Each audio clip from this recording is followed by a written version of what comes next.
Merhaba arkadaşlar. Bugün armut reçeli yapıyorum. 1,5 kilogram armudum var. Bunları soyarak işe başlıyorum.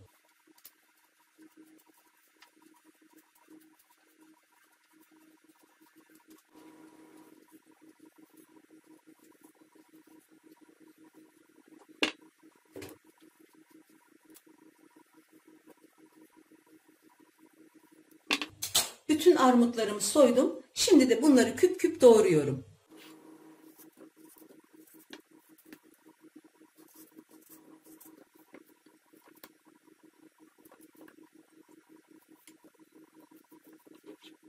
Armutlarımı küp küp doğradım. Tekrar tarttım. 300 gram fire vermiş. Şu anda burada 1 kilo 200 gram net armudum var. 1 kilograma 750 gram şeker ekliyoruz. 1 kilo 200 gram armuda da 900 gram şeker ekleyeceğim.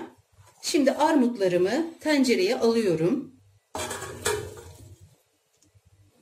Üzerine de 900 gram şeker ekliyorum. Armut reçelime tat vermesi için küçük bir parça tarçın kabuğunu böyle boşalttığım hazır bir çay poşetin içine koyuyorum. Birkaç tane de karanfil içine atıyorum.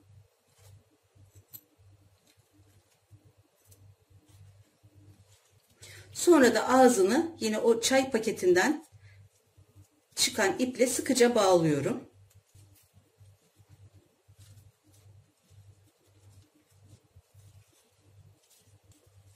Bağladığım bu poşeti armut reçelinin içine atıyorum.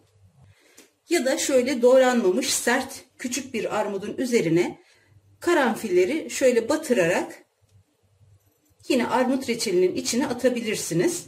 Böyle yapmamdaki sebep karanfillerin armut reçelinin içinde kötü bir görüntü oluşturmasını istemediğimden. Yani bunu da şu anda istersem atabilirim. Armut reçelimi hemen ocağa alacağım için içine şöyle yarım çay bardağı kadar su ekliyorum. Ve hemen ocağa alıyorum. Tencereyi ocağımın orta gözüne aldım. Altını yaktım ve en kısa getiriyorum. Kısık ateşte şekerler eriyene kadar bir müddet bu şekilde pişmeye devam edecek. Şekerler biraz eridi, armutlar da hafiften sulandı. Şimdi ocağımı orta kısığa alıyorum ve bu şekilde tekrar şekerler eriyene kadar bu ayarda pişiriyorum. Armutlar kaynamaya başladı, orta kısıktaydı. Şimdi şöyle bir tamamen açıyorum, harlı ateşte iyice bir harmanlansın hepsi. Birkaç dakika bu şekilde tutuyorum. Köpüklerini kesinlikle almıyorum. Bu aşamada köpük almıyoruz. Çünkü bunlar şekerin köpüğü. Birkaç dakikada bu harlı ateşte bu şekilde piştikten sonra altını tamamen kısık ateşe alıyorum. Ve en az 45 dakika hiç dokunmadan bu şekilde pişiriyorum.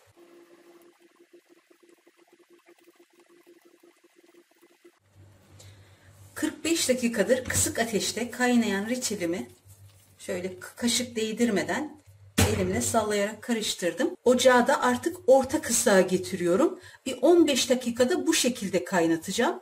Reçel ne kadar kısık ateşte pişerse meyvelerimiz de o kadar diri kalır ve dağılmaz. O yüzden armut reçelini ne kadar geç pişirirsek o kadar güzel olur. Hani bir çilek reçeli gibi değil. Çilek reçeline ne kadar çabuk kıvam aldırırsak reçelimizin rengi ne kadar güzel oluyorsa armut reçeli, ayva reçeli bunlar da ne kadar uzun süre pişirirsek o kadar daha güzel oluyor. O yüzden şimdi 15 dakikada bu şekilde pişsin ve ondan sonra kıvam testi yapacağım. 15 dakikada böyle orta kısıkta kaynadıktan sonra içine 1 yemek kaşığı taze sıkılmış limon suyu ekliyorum. Şöyle çay kaşığının ucuyla küçük bir parça da limon tuzu içine atıyorum. Bu şekilde vakumlansa da vakumlanmasa da hiç şekerlenmeyecektir.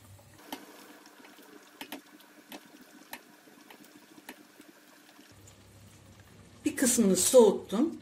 Kıvamı gayet güzel olmuş. Hemen ocağı kapatıyorum ve kavanozlara dolduracağım. Önce içinden bu armut ile karanfil ve tarçını koyduğum şu küçük keseyi alıyorum. Böylece içinde karanfil arama derdinde kalmıyoruz. Bekledikçe, yavaş piştikçe rengi çok güzel oldu. Şöyle bir kısmını hemen sunum tabağına alıyorum. Kısık ateşte ve yavaş pişirmemin sebebi buydu. Meyveler bütünlüğünü sağlıyor, hem de rengi çok güzel oluyor.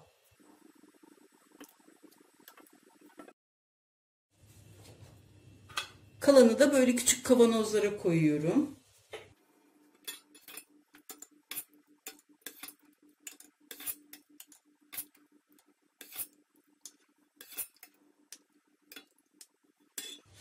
Şöyle ağzını iyice temizliyorum. Ve hiç kullanılmamış 0,1 kapakla ağzını sıkıca kapatacağım. 3 geri ve 1 ileri yapıyorum. Bu şekilde ters çevirmeme gerek kalmıyor. Çok güzel vakumlanıyor.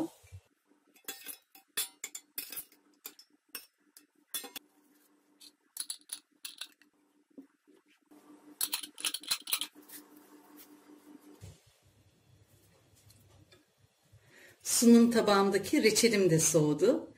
Rengi gerçekten harika oldu. Yani hem kıvamı hem rengi böyle kısık ateşte yavaş yavaş pişince armut çok güzel renk alıyor. Ama bu reçel gerçekten çok güzel oldu. Bunu armudun cinsine bağlıyorum. Bu armudu pazardan aldım. Sarı al yanaklı armut diye geçiyor ama daha al yanaklı olmamıştı. Böyle sert, sulu, güzel armutlarla çok güzel sonuçlar elde ediliyor.